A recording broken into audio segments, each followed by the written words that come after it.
Movies on video cassette. Welcome to Strange Glow Video. Guys, I'm eating junk and watching rubbish.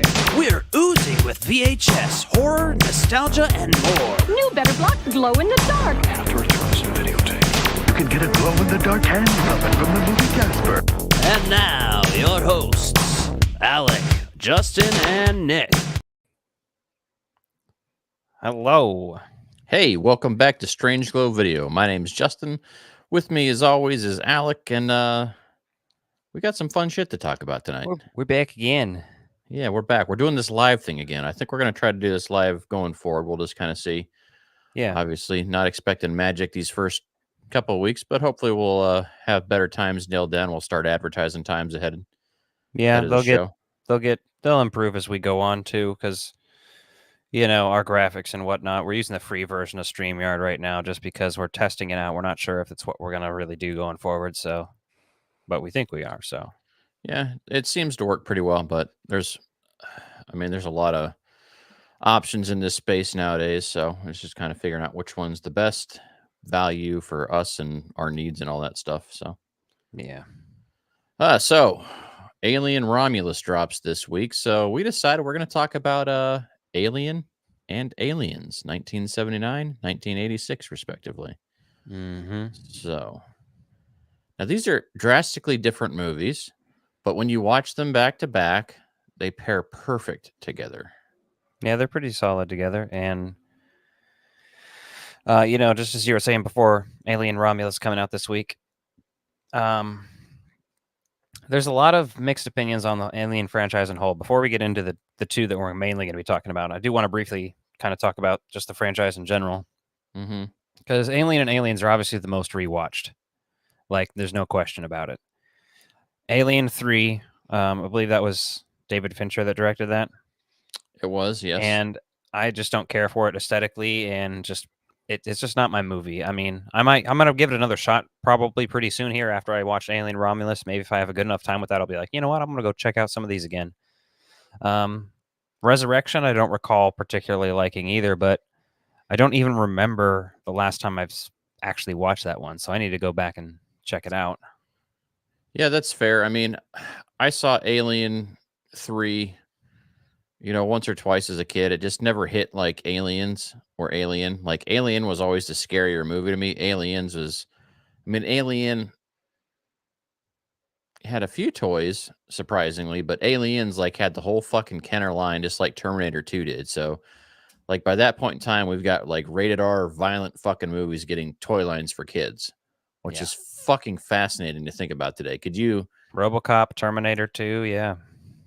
I mean, when you think about it, right? So Marvel, Deadpool, and Wolverine has toys, but they're like adult collector, like Marvel Legends figures. There's not like a fucking children's toy line on the shelves for these, which obviously this movie has a crazy amount of violent sequences. I'm talking Aliens, of course, and then it had this gigantic toy line, which NECA has done a whole bunch of replication of and done a similar modernized version of that. So it's fascinating to see how that was, right? It just reminds me of the controversy for McDonald's having Batman's Returns toys, because you're like, who are these toys for? They're for kids that aren't going to see this rated R movie. No, we used to see rated R movies all the time as kids. Batman Returns wasn't R though, was it? No, but it was. But yeah, it is gruesome and sexual for sure. Yeah.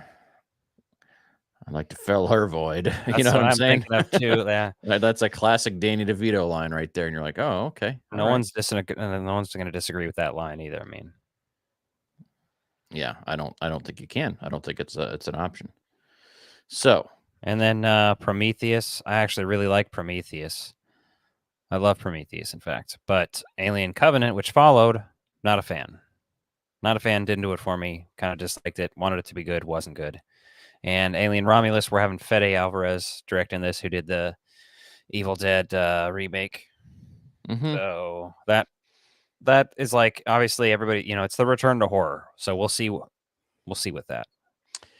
Yeah, and it's interesting because as a kid, Aliens had some scary sequences and stuff, but I mean, you always knew it was an action movie that was a little scary, right? I think tonally too, Prometheus is most similar to Alien. Yes, I believe you're correct. I mean, just as far as the overall story arc, character development, those types of things, I think it fits the closest with that. Yeah. And I like Prometheus, Alien Covenant. I saw, I think, once, and it was just like, whatever. Just didn't really do anything for me. Yeah. And then obviously all the Alien versus Predator movies. I mean, I've seen some of those. I never took those movies too serious because they're based off the video game, and like they obviously ignore the continuity of the entire Aliens world on its own, whereas Predator has a little more leeway to be more accurate. I feel like Alien versus Predator is more on the Predator side of things as far as timelines. And shit. I don't believe it entirely ignores it. I think the first one does feature the Wayland Corporation. I think. Oh, okay. Interesting. Maybe. Let me Alien versus Predator. Wayland.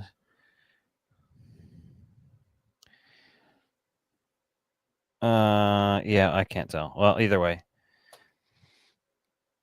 I've seen those like only a few times because they aren't in particular very good, but the first one's way better. I mean, it's worth one watch, The fact that we got 2 Alien versus Predator movies, but just one Freddy versus Jason is disappointing, but And that's interesting because, like I said, there's the video games, and then there's the comic series for the Alien versus Predator that was kind of its own thing.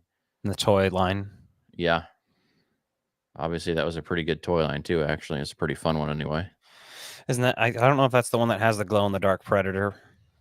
It may have been the one that released that originally. So, But that's a sexy figure. I mean, any toys that glow in the dark are good, whether they're for grown-ups or all ages. I mean, Predator. I don't know. A glow in the dark alien might be funner to stick up your butt, just shape wise. Yeah, if you got the snout, like the popcorn bucket they got coming out. Oh yeah. If you scaled that properly, that would probably be comfortable. I've seen many people attempting to shove it into the Dune popcorn bucket. Yeah, that's It's a little too big, though. it's sci-fi though. I mean, but Yeah. that's a possibility. So, Alien. We're still talking about the franchise. Obviously, Alien though launched all this, and this is such an interesting film. And then, H.R. Geiger did all the fucking concept design art for the Alien. What if everything looked like wieners and pussies? Which is hilarious because, growing up in the punk scene, right? The Dead Kennedys got in deep shit for having a print of an H.R. Geiger dick painting, I believe, in one of their album inserts. And so, politicians try to charge them with distributing pornography to children or something fucked up. Crazy. Like that, yeah. And so you're like, okay, so, but yeah, H.R. Geiger, fascinating fucking artist. So if you look at his the breadth of shit he did, beyond the dick things. I mean, he's very phallic oriented, which, hey, that's fine. Everyone's got their thing. I mean, he could have been a fan of butterflies and just done butterfly art, I mean, you could go the opposite route, or chocolate starfish art, there's always room for that. Not just his design, but the design of just the spaceships and everything. And obviously, this comes after both Star Wars and 2001: A Space Odyssey. But I think this does set yet another precedent of holy shit, we're moving sci-fi movies forward in a huge fucking way. Yeah, when you watch Alien, it looks great. I mean, it's aged pretty well, I would say. The only thing that didn't age well in that is obviously some of the computer systems they have when they're talking back to Mother, right? And that's a little dated, but even that's not that bad, though. But right? it's just very retro future. Yeah. But it works in its own right. But I know what you mean. The only problem with that is when you try to do similar to how the prequel trilogy went with Star Wars, how it's the technology in movies advanced, so everything looks clean and shiny now, as opposed to how it originally looked and felt. And it's it feels like a different universe. Although those movies end up working, and it's still I love them, but it's sort of a So for me, that aesthetic is going to be very important for Alien Romulus to work for me without being fucking dumb. Like you have to capture that old technology look that they have in there. I mean, because it's an Aliens as well, right? Yeah. One of those, the big transport that drives around in Aliens was actually like some fucking airport vehicle for like moving cargo around on a runway, I think. I don't know if it was to move the planes themselves or whatever else, but they just fucking slapped some shit on the outside of one of those to make that thing. And I'm like, pretty fucking ingenious, right? It looks great, looks different. The trailers very much look like a combination of Alien and Aliens. It's clear they're doing that. But the outfits look great. The characters look great too. They look interesting and whatnot. Mhm. The thing I'm worried about with that movie is going to be mostly how it looks like there might be too many things that are like, hey, remember this? Like it might be too much of that, and I think Prometheus did enough of that, like, and it did it well enough, like already. I guess that's already like it's like a 12-year-old movie at this point, but come on, there's like that whole the imagery of the trailer. There's a couple shots that are like, this is the exact shot from Alien or Aliens, and it's like, Yeah. well, don't do too much of that now. Yeah. I want And, to see some new stuff. and that's always, we're seeing that a lot with obviously legacy sequels, legacy requels, whatever the fuck you want to call them, right? Everyone's got a term they're trying to coin for that. That's, there's 10 things you can call it. It's all the same thing. It's a sequel that doesn't have any characters there, but it's in the same continuity, may reference characters, may reference events, all these types of things. So be fascinating to see how that works. Yeah. But when you look at the casting of Alien and then you look at Aliens, right? They really fucking did an awesome job. Alien is so fucking good with its cast. There's nobody in the cast that doesn't pull their weight when you're watching that movie. Yeah, we can briefly talk about these people. So Sigourney Weaver, obviously, we have a soft spot because of Ghostbusters. Mm-hmm. So anything she does is automatically like, all right, I'll at least support her being in that. Like Avatar, I hate Avatar, but like Sigourney Weaver's the best part of that movie. Still haven't seen it. Have no intentions of watching it. She's still the best part. I didn't actually ever watch the movie all the way through, but I worked at the movie theater as a server when that movie came out, so I like was serving people in the theater constantly while a movie played. So I watched quite a bit of it, but I didn't want to see it. So Yeah, that's fair. That's fair. but that is another James Cameron film, and he's somebody that's just like, man, why are you making these movies now? I get why he's continuing to make them, but it's just like, I don't know, not as much as a fan anymore. And Spielberg is just doing like weird, like historical movies, and he's been doing that for like 20 years now. I feel like he hasn't done anything great. Like, did he even direct? No, that was Robert Zemeckis that directed Catch Me If You Can. I think he might have produced it, but like, yeah, it's pretty he did. interesting. He did Ready Player One. That's funny. I didn't even really care for that one too much. I'm like, ooh, I liked seeing the references to stuff and whatnot, but okay, War of the Worlds. Yeah, and he did Kingdom of the Crystal Skull, Munich. Did he do Catch Me If You Can? Is showing up on here, but did he direct that? Can't remember. Yeah, I'm not 100% sure. So it's fascinating though to see. It is. Well, I really like that one. Well, I mean, it just James Cameron. Like, I really like some of his older films, and then he didn't do shit for a while. He really just kind of went into producing and shit, and just kind of hanging out. And then all of a sudden, all he's doing is Avatar now, and I'm just like, okay, whatever. I mean, Yeah, I get that he got so focused on the technology piece of shit that you're just like, all right. So this is funny. I didn't even know he directed Piranha 2. Yeah, wasn't it? That was his first directorial debut. Yeah. So then obviously Terminator, which is, in my opinion, better than Terminator 2, just like Alien is better than Aliens. But Ridley Scott directed Alien and James Cameron did Aliens. The Abyss, I really like The Abyss. I don't know if you've checked that out recently or even remember it, but I'm sure you've seen it once. Yeah, it's Ed Harris is in it, so you get that. Ed Harris refuses to fucking talk about that movie because, like, on set it was so tumultuous and fucking gnarly to fucking make that he just refuses to talk about it in interviews or anything, which is fascinating. Makes me want to revisit that just to see, like, if you can see his disdain for what the hell's happening in the movie. That's funny. So then Terminator 2, True Lies, obviously classic, Titanic, and then Nothing But Avatar is on there, like for directing at least.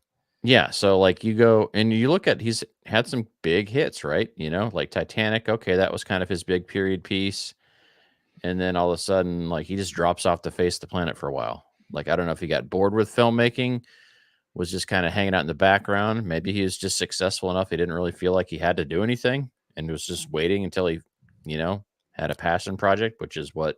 Well, from what I'm looking at on here, he just started doing a bunch of documentaries, which I didn't know he did this many, but I guess some of these he's just appearing as himself. So there's, let's see, reality camera system designer, Ghost of the Abyss. That's the Titanic one he did, the Okay. documentary about Titanic. Did Volcano. Did he not do that when he was doing Titanic because of all the film footage they shot there and everything? I thought that kind of went hand in hand with that. It didn't come out till 2003 because he was like, all right, I want to shoot more. Oh, I'm pretty okay. sure they just went like after Titanic came out, he was like fucking obsessed with that shit. Yeah. And then he did a bunch of like Volcanoes of the Deep Sea, Aliens of the Deep, Deep Sea Challenge 3D. Some of these are just appearances. But he was mostly doing that, it looks like. Deep sea shit because he had money, and I was like, all right. Yeah. Fascinating. So, do you want to break into these movies here and just talk about the first Yeah. Alien? I thought we were a little bit. We were breaking into the cast a little bit and the directors. Yeah, starting to get into there. Yeah. We bled into Aliens because, anyway.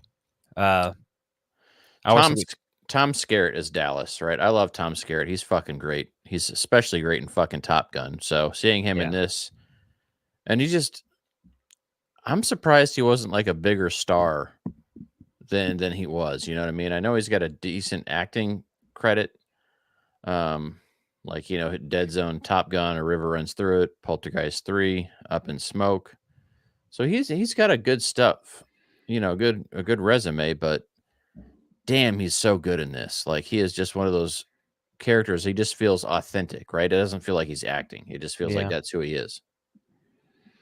He's good. I think he's one of the best characters in the movie, but at the same time, it's like I kind of just enjoy them all. And he's to your point, I'm looking at his, you know, his Wikipedia filmography, and there's just a bunch of stuff I haven't seen, to be honest. So like he's still acting now. He was in, well, at least in 2021, and on TV he's been popping on and off. So he's got quite a lot going. Maybe even stage a couple of video games. Apparently he appeared as Dallas in Alien Isolation in 2014. So that's pretty cool.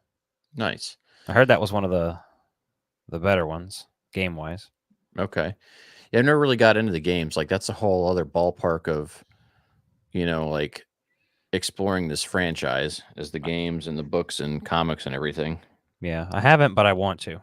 Yeah, no, it's fascinating now that, you know, this franchise is big as it is. Not that it ever wasn't big, but the fact that like it kind of got revitalized and it's got some action going again for it. And with Romulus coming out, like I really enjoyed the last Evil Dead movie, so I've got high hopes for this, but I've also got low expectations. I'm hoping to be entertained is basically what I'm expecting out of this. So yeah. Let's see. John Hurt. Mm-hmm. Yep.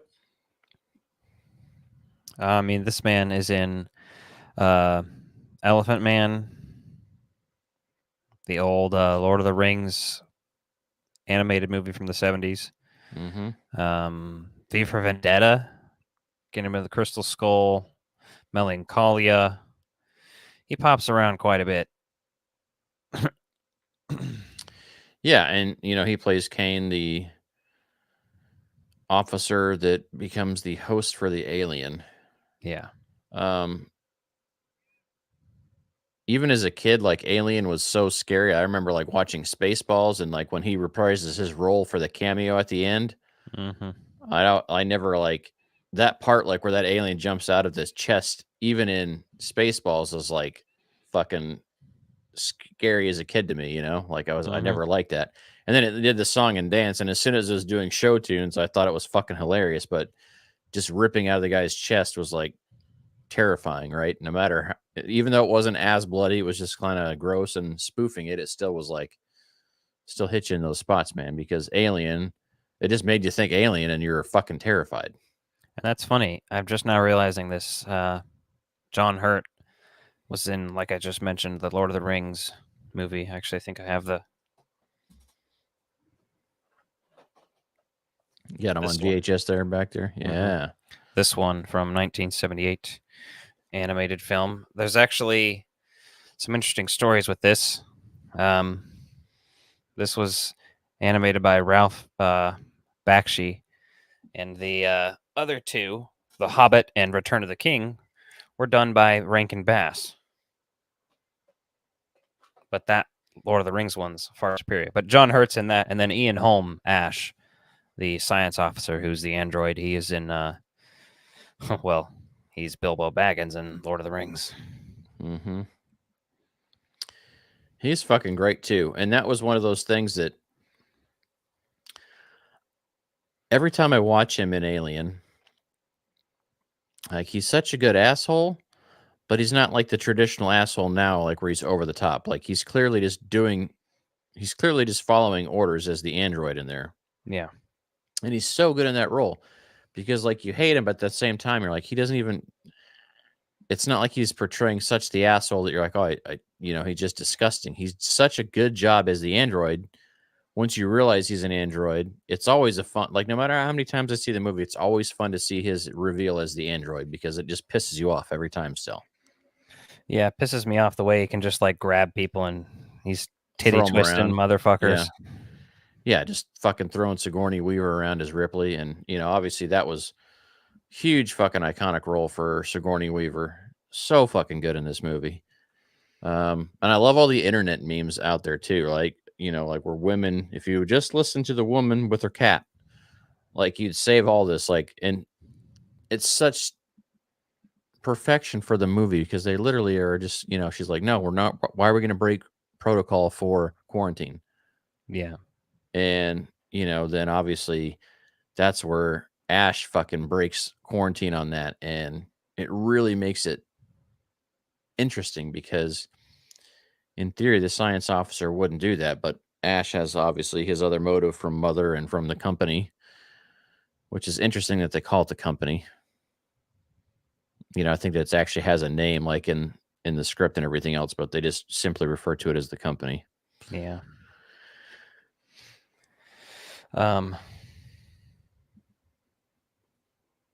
Wait, say that again about the company. It has a name, like I think by Aliens they have the name for it, and especially in all the folklore and everything. But in the first movie, they just call it the company. I don't think we don't learn the name of it. So, and then by the time you get to Aliens, it's not Cyberdyne Systems, it's something else systems. It's very similar sounding name to it, and you're like, oh shit. But then you're like, James Cameron, because he wrote Aliens. I feel like there is some connection where Weyland-Yutani is in the first Alien. But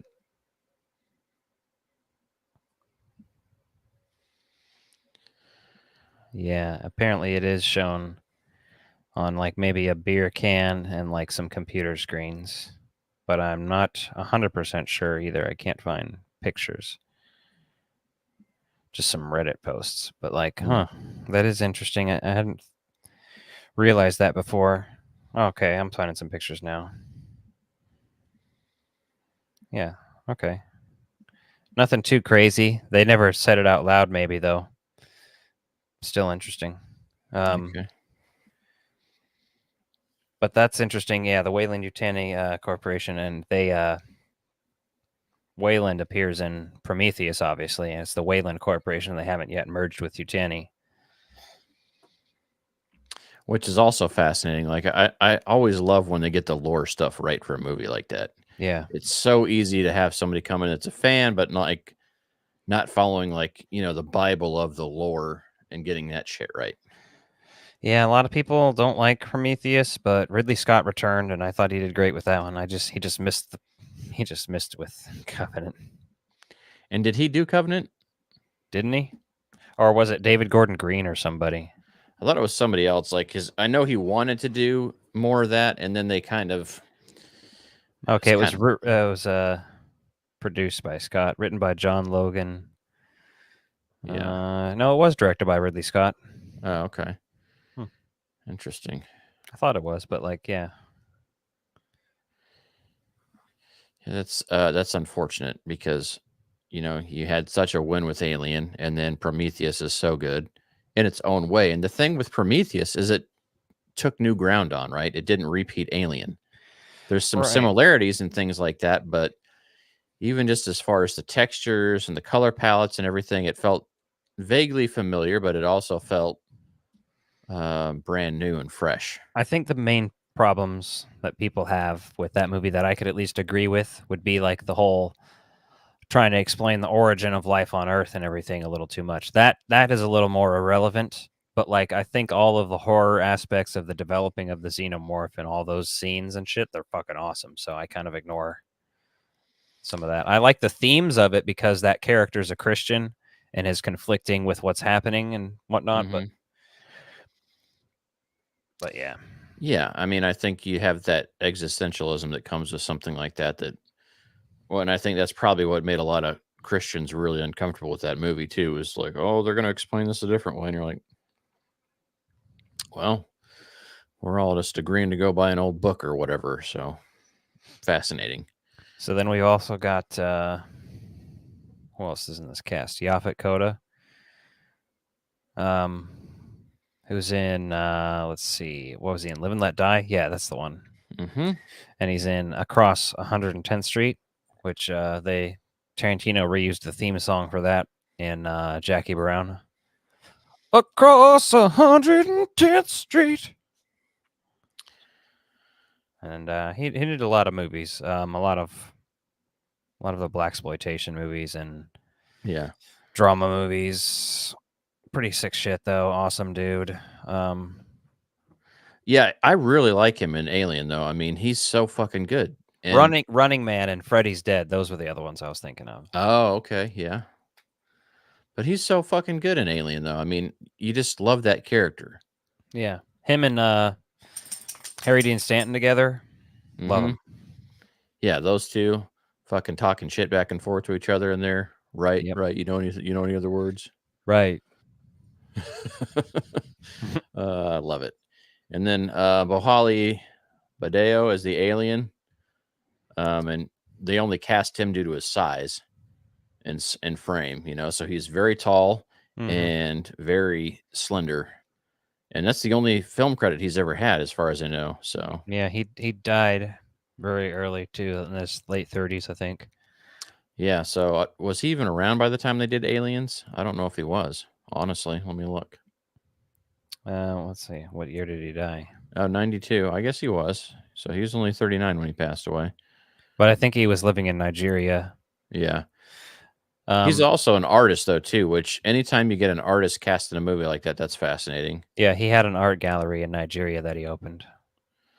Yeah, that's pretty cool. I love that kind of stuff. You just find the right person to cast in this movie, and you play one of the most iconic creatures, villains of all time. And you really set the tone for every movie after that, right? Mhm. And even with Aliens, I feel like the quantity, since you have plenty of scenes with the alien crawling around, it's an action movie, so it's fun, but it's not as creepy or as scary as that first movie.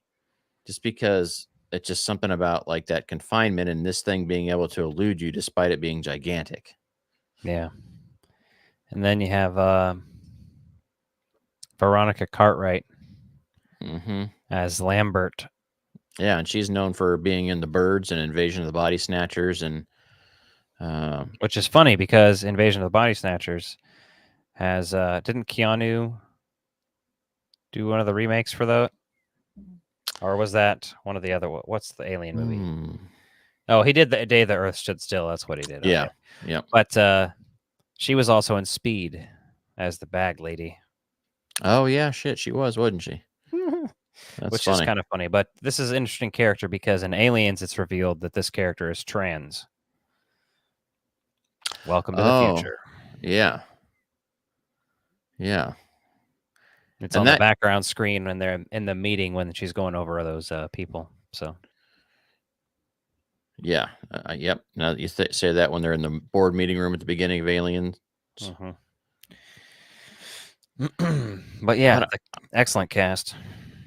And the thing is, everyone in this cast is for a sci-fi movie, right? I feel like sometimes in sci-fi you can have people that overact and like shit can get really cheesy, and this is a sci-fi thriller on top of everything else, but the cast just feel like people you'd spend time with and like joke with and laugh with, and that's what makes these characters so likable. Even though we don't get a crazy amount of screen time with them, you just feel like you'd fit right in with them in a room. And what is it, like 7 or 8 people tops? Yeah, in the whole movie, so it's like you get to know them enough. Yeah, and then as they die off, you actually care that they're dying off. Yeah, Harry Dean Stanton's trying to rescue poor Jones. Yeah, that sucks for him, man. He's doing the right thing for the cat, and he's got to go. Yeah, he dies for that cat. Rip. I mean, a lot of people would, right? Yeah, a lot of people would. So, as far as the overall story goes, we start off with, basically in a cryo freeze or a cryo sleep, whatever you want to describe it as. But what you got to point out that they do this in like so many movies now, and I feel like this is where they're taking it from and referencing. Yeah, it's like all of the. I mean, fuck, Prometheus does it. All of these Aliens does it. They all have the scene in there now.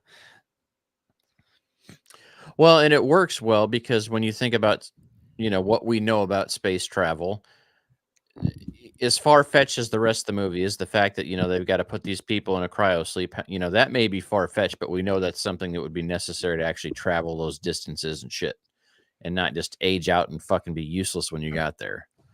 So that's pretty fascinating to me. I like how they say, they're like 10 months out from Earth after they're coming back from this haul. And that comes up later in the film, but the sets look good. It feels closed, feels cramped.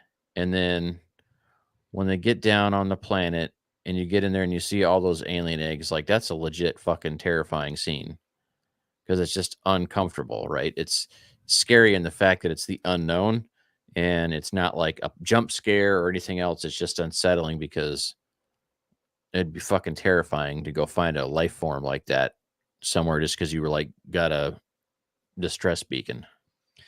Yeah, I really like the score for this movie too. As you're mentioning, when they go into the ship for the first time and everything, Jerry Goldsmith did the score for this, and it's just spooky as fuck. Mm-hmm. I love that shit. A good score, right? I mean, obviously, there's very famous scores, but this score sets the tone for this movie in a way that you just follow along and enjoy and feels natural. Yeah. I mean, this guy did, Gremlins, Total Recall, Alien, The Omen, Poltergeist, Planet of the Apes. Like, yeah, tons of shit. Like, look at that resume. Oof. Love that guy. And that's one of the big things about Alien has going for it that Aliens does not. Aliens, I don't recall really any music from it.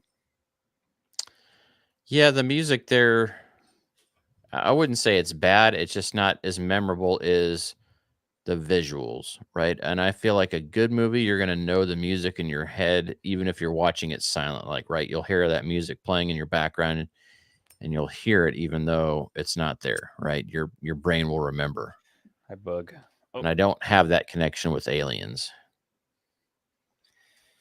Yeah, I don't know. I love Alien significantly more than Aliens. I know that's generally not the take these days, but I think more people are coming around to it too. Same thing with Terminator. I think the Terminator one's more of a hot take, but I mean, yes and no. I mean, I get where you're coming from with that because they're drastically different, but they're so familiar with each other. Like, and it's just interesting that James Cameron's like that piece, but he did Terminator and Terminator 2. So, Yeah. but I feel like Terminator got him the job for Aliens. Aliens gave him the experience to work with the big budget, and then he did Terminator 2. And Aliens is a good movie. Yeah. It's great. It's not as good as Alien. Alien is a fucking scary movie. And it's unsettling, it's uncomfortable, and Aliens is a straight up fucking action film with some scare moments, right? It's a monster action film. Yeah. Right, which why it's Aliens the movie is why an Alien video game works so well, because it just has all those things you want in like a good video game. Like all that kind of action and unlimited bad guys coming at you, that it just feels natural. Like you don't feel like you're going to run out of aliens to shoot. So Yeah. Independence Day toy line really reminded me of Aliens, especially this latest time around. Yeah, I could see that. Like the different gear that comes warping around, that whole ridiculous shit. It's pretty funny. Here is the biggest. Well, we'll get to that when we talk about Aliens, I suppose. We're kind of blurring the line here a little bit, but yeah, we're moving through Alien. I mean, there's not much to say about. I mean, the pacing is great, right? We learned that this thing has great self-defense mechanisms, so they can't just fucking kill it. yeah. Which, right, is good writing, because otherwise, well, how do you explain this? Okay, well, the acid goes through several floors of this ship before it finally stops.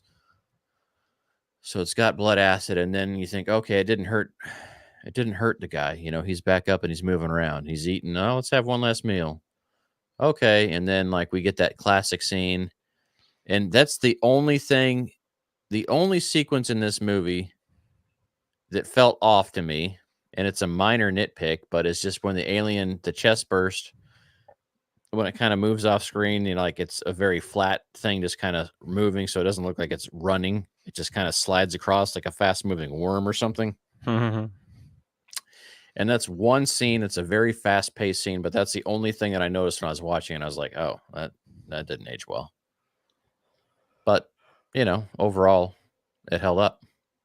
Always holds up. But like when you're looking at it to notice those things, that was the one thing that stood out to me, was that little sequence.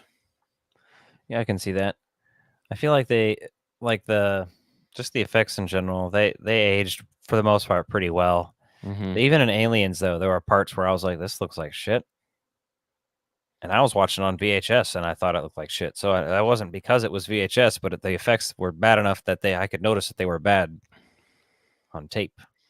There's a couple, yeah, and we'll get to those once we get there. But some of it looked pretty good too, though, right? Some of it held up, but then some of the stuff where they were doing layers and some of the matte paintings and things like that just look kind of like shit in Aliens. All of the visual effects, like the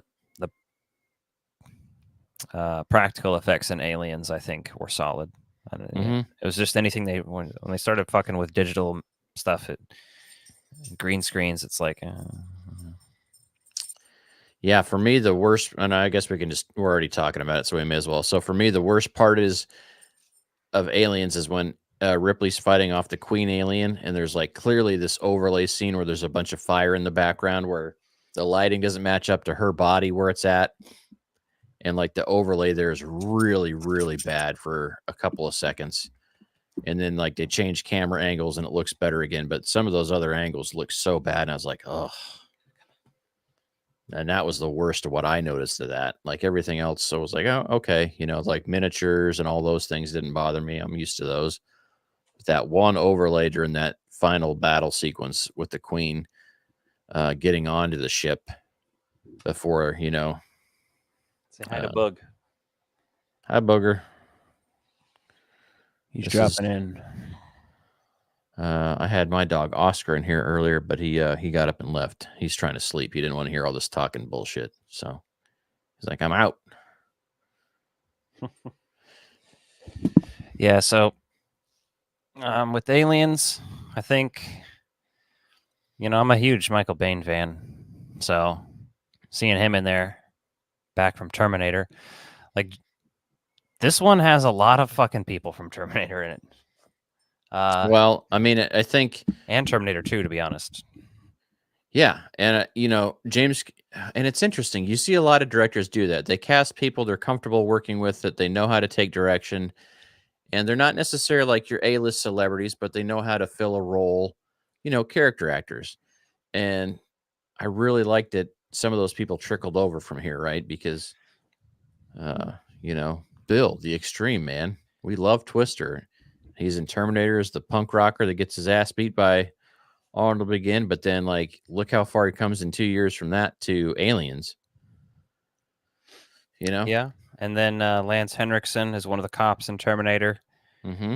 He's Bishop in Aliens, and then Jeanette Goldstein is John Connor's foster mother in Terminator 2. Ms. Vasquez in Aliens. And while we're on that subject, let's talk about this. How this is the most forgived brown face in a movie. Okay. Thoughts? People don't talk about it. Nobody cares that Jeanette Goldstein is wearing brown face in this movie and is doing a Mexican accent. Although, fuck. Yeah. Here's the thing. She supposedly has Russian, Moroccan, and Brazilian descent, but is last named Goldstein. And it's I don't know. That's fucked up that you mentioned that, because honestly, when I'm watching that, I don't even think about that. Right. Because I just assume they cast the correct person for that. I've never really looked her IMDb up or anything. So now that you mention that. Well, if you want to see her in not brown face, picture her in Terminator 2. Fuck yeah. She's all freckly and everything. Is the stepmom, right? Yeah. God damn. Yeah, that's a fucking crime against movie making. And the thing is, she's Brazilian, or at least of Brazilian descent. So I don't think it's a problem to have her play a Latina character, but to go out of the way to brown make her, face, to make her look more that way, it's a little much. Yeah, and they weren't doing fucking genetic testing the way they are now, where you can figure some of this shit out. So back then they just fucking did it based off of who they wanted to hire. It wasn't oh, I've got this lineage in here and we verified that. And you're like, that's. So that's probably one of the worst things associated with Aliens in my mind. And I'm not Latino or anything by any means. So that is interesting, because that was her first film role too. Aliens is her first film role, and then she's in Near Dark as well. Yeah, she's in Near Dark, and she's in a couple other interesting things too. She's in Titanic. Yeah, Fear and Loathing in Las Vegas. Yeah, she's a maid in that, isn't she? Yeah, fascinating. I never associated her. Man. Yeah. That doesn't sit well. Pretty wild. Yeah, to your point, I've never heard anyone talk about that before. And then you look at this and you're like, okay. Interesting how many of these people acted together so well together. Obviously Near Dark is another carryover for our good old buddy Bill Paxton. So, well, and also James Cameron was a producer for. Did he produce Near Dark? No, he produced Point Break, though, which had the same director as Near Dark, doesn't it? Didn't Catherine Bigelow do both of those? I believe so, yes. Yes, she did. So, yeah, he produced Point Break. So there's a connection with the director that makes sense why he would be like, hey, put this person in the. Yeah, no, okay. Yeah, I never noticed that though about Jeanette Goldstein, so that's pretty fucked up. Yeah, pretty wild. Rico Ross is their like sergeant, and he's fucking badass. And I'm trying to think of. Apparently, it says he's in Mission Impossible, but I don't remember who he plays in that. Interesting. Death Wish, Spies Like Us. He's in. Don't recall that either. I don't know, but he's a really interesting character, and he's pretty typical, like, or at least what you think of. But I don't know if that comes from this or if they're portraying something else. But he seems like he came right out of the movie Predator. You know what I mean? Like, Yeah. and then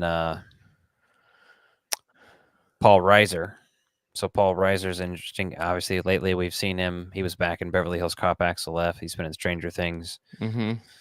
Yeah, he's kind of having a renaissance for stuff, which is, it's always good to see, because some people take retirement. Yeah. And then, fucking age casting, there's not a lot of roles written for older folks necessarily. Mm-hmm. And then there's everyone that's still trying to fucking compete. Like that's a pretty tight market for fewer roles. So it's good to see some of these people doing that. And he plays such a good asshole in this because he plays, this guy that acts like he's compassionate for Ripley. And he's like, oh, yeah, it's been 57 years. We found you and all this. And then turns out to be the biggest fucking scumbag. But he's got enough charisma that you're willing to overlook a lot of his bullshit. But then he just turns out to be a fucking corporate stooge. And the last person I guess I want to briefly mention is Mark Ralston, who's the easiest way for me to explain who him is. He's the Marine who they say, hey, your camera's not working, and he bashes his head against the wall to make it work. Yeah, that's an easy way to figure out who he is. He's in, but he's in Aliens. He was in RoboCop 2, Shawshank Redemption, and Rush Hour. That was one I was forgetting. The Departed. Saw 5 apparently and 6. Interesting. I don't recall him in that, but interesting guy too. Yeah. Just looking at the cast of Aliens, and like we're going back to all these like classic 80s movies, right? James Cameron obviously had a fair amount of reuse from Terminator to Terminator 2 to Aliens. And then when you look at the Near Dark cast, like 3 of these fucking people in Aliens, their next big feature film was fucking Near Dark. Yeah. You know what? I'm also having a realization right now that like Starship Troopers is just fucking Aliens, but with fascism. Yes, basically. And that's why people like that movie so much. Not because they like the anti-fascism, like crazy satire message going on, but because alien Marines go boom. Yeah. And honestly, it's pretty sick. Not gonna lie, for that reason also. But yeah, that's a franchise I feel like they haven't really done with as much as they could. It seems like something they would have exploited a hell of a lot more than they have. Yeah, but I don't know how many of those movies Casper Van Dien ended up doing, but don't know. Saw the first one. That's I mean, I've heard other rumblings. If I looked it up, like I might recognize some sequels they did. But his daughter was in Stranger Things. Nice. Grace Van Dien, I think is her name. So, Aliens, man. They do all the foreskin shadowing, as we like to call it around here, with the little yellow machine. What do they call that? Foreskin shadowing. In the beginning of Aliens, when she gets on the ship. I wrote that down earlier as we like to call that Chekhov's loader. Yeah. Instead of Chekhov's gun, because you can't show something like that if it's not going to pay off later. Yeah, they show off this cool tech, and you completely forget about it until the end of the movie, where she gets in there, and then stay away from her, you bitch. Like that's a line I believe the line is "Get away from her, you bitch." Well, she says 2 things in there, right? She says that once when they're breaking her through the floor, when they're cutting through the floor. Well, actually, what's really funny is... And so I think she says the line 2 different ways, obviously, but at the end, yeah. And that's obviously one of her famous lines. It is "Get away from her, you bitch." But what's really funny is they debate this in Scream 2, and they get it wrong, because the guy says in the film class they're in, he says, "Yeah, they're talking about movies, the sequels that are sequels, better. yeah. Yeah, they're talking about sequels that are better than the original." He goes, "Aliens," and he go, "Stay away from her, you bitch." And he says, Randy says, "I believe." I got that reversed. That guy says, "Get away from her, you bitch," and Randy says, "I believe the line is stay away from her, you bitch." But Randy was wrong. He got the line wrong. So That's fine. since the other guy did, it's very interesting to me because I also like Scream a lot. Well, and this falls into like a small realm of movies where there are fanatical people that really like the sequel more than the original. And Yeah. not the case for me. I like these both for drastically different reasons. I mean, the first one is a scary sci-fi film. This one is like the revenge fucking action movie. Because even though we got to convince Ripley to go there to the planet with everything else, she goes back there basically because she's had those nightmares and wants her revenge. Are we going to kill them all? Yeah, we're going to kill them all. Okay, I'll go. Yeah, that's fair.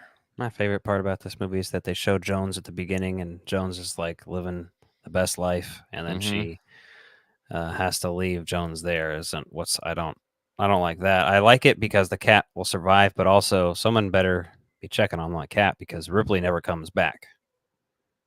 That's true. That's true. Yeah, she says, what she say? You're staying back. You're staying behind this time or something. She says, you little shithead, you're staying here." Fair enough. And then the cat looks at her like, "The fuck you you." just say to me? Yeah, don't not talk to me that way. I'm gonna shit on your chest tonight while you sleep." That's a cutscene if I've ever heard one. Yeah. So apparently there's a bunch of cutscenes from this in Aliens, and I don't think any of them are made it into this version of the movie. They say some of these were restored in subsequent releases, which seems kind of like bullshit. So they say Newt's father has a little credit scene, and then her mother has a scene. Hen's brother plays her brother Timmy, and then the colony administrator makes an appearance in there. And like, I guess I didn't realize there's a bunch of different cuts of this. So I watched on Hulu. Was any of that shit added back into your old VHS? Not that I recalled. Okay. I don't think so. I have the 1992 VHS as well. 92, 93 editions. They re-released Alien and Aliens, I believe, in 92 on VHS. And then when Alien 3 came out, they repackaged them all together as a trilogy with the same versions from 92, I think. That's the box set that I have. So they also cut a scene with Elizabeth Inglis, who makes an appearance as Ripley's elderly daughter, Amanda, who is apparently Sigourney Weaver's mother. Oh, so like the scene in Interstellar or Matthew McConaughey. Essentially, yeah. Like, oh, here's your future self, played by a real life person. Hello, I'm back from outer space, and you're my daughter, but you're like way old now. That's super trippy. Wow, dude. Yeah. Well, and then this movie went through development hell for quite a while. They didn't want to fuck with it. They wanted to do a sequel, but they didn't want to do a sequel. It took them a while to get it right. Yeah. And, everyone's like, oh, the gap between Ghostbusters and Ghostbusters 2, 5 years is crazy. I'm like, well, 79 to 86 is 7 years. So it's a long time to wait for a sequel. Mm-hmm. No, obviously, I think it was worth it. I feel like had they done a sequel sooner than that, they would have just done a rehash of the original. That is one thing I like about a sequel like this is, yes, the creatures are the same, but this time they intentionally go after a whole fucking planet of them, right? And it's unique and fresh enough that you're taking the concept, but you're not just fucking rehashing the same plot by plot story. Well, yeah, the whole Queen element added something interesting to it. Then they started. I mean, there's a bunch of other alien lore, so I hope they add something. But also, I feel like people have been, as we wrap this up, we could talk a little bit more about speculating about Alien Romulus, which I think I already have my ticket for, but I need to verify. Okay. Seeing that Thursday. Well, actually, fuck. I think I was scheduled. Oh, shit. I'm going to have to try to get off early one of these nights. Unless they're going to show it Wednesday. Once in a while, some of these movies have been showing Wednesday night too, but doubt it. What was I going to say? Yeah, speculating Alien Romulus. I'm thinking they're going to probably have some sort of alien queen in the third act. I would imagine there's going to be something to kind of tie these together. There's going to be some sort of reveal or twist that's mildly interesting, similar to, I would say, maybe Rogue One, that on that level. Yeah. But it's And not going to tie in directly, obviously, because it's too many years in each direction. But yeah, I think you're looking at interesting stuff. Now, when I say that Alien and Aliens are drastically different, obviously they just fucking throw the alien out of the spaceship and into fucking space to end it, right?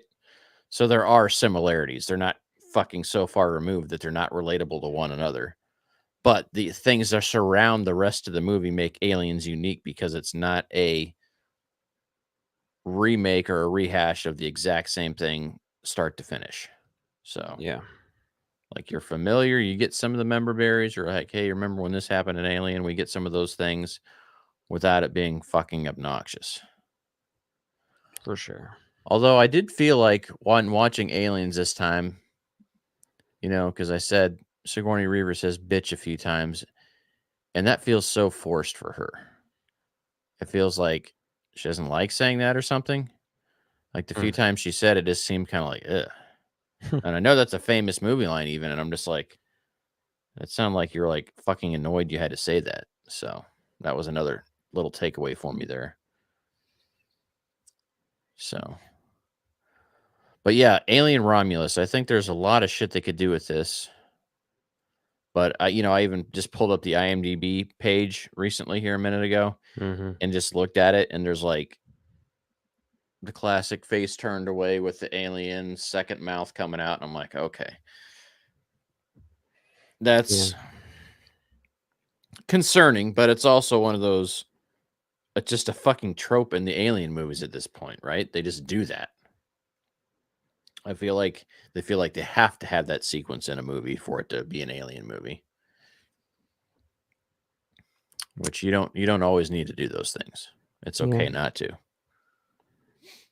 Or or please do that shit and just have it in the trailer and have the real take be something fresh. Just break it up a little bit. But use that to get people into the seats. I'm good with that. So, are you scared for this movie? Or are you excited by it? I'm somewhere in the middle. Because I heard somewhere. Well, here's the thing. Fede Alvarez also apparently was talking shit on Prometheus and Covenant and was like, I'm going to ignore the shit out of those movies when I make my movie.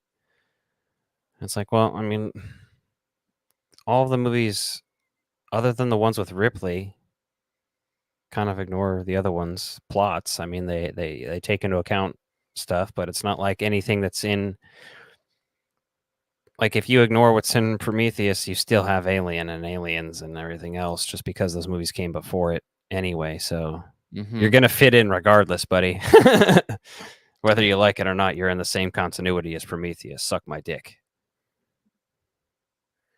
Yeah, which is interesting. So there's a Variety article with Ridley Scott just talking about giving up the director's chair to, you said his name's Fede Alvarez? Fede, I guess is how they pronounced it. I'm not 100% sure. I always fuck up the enunciation, so I was going by your lead on that. So Federico Alvarez. Yeah, so he said he had a blueprint in his mind and his script was clear. It was also long, but the screenplay is always long. And so we got into that a little bit. Okay.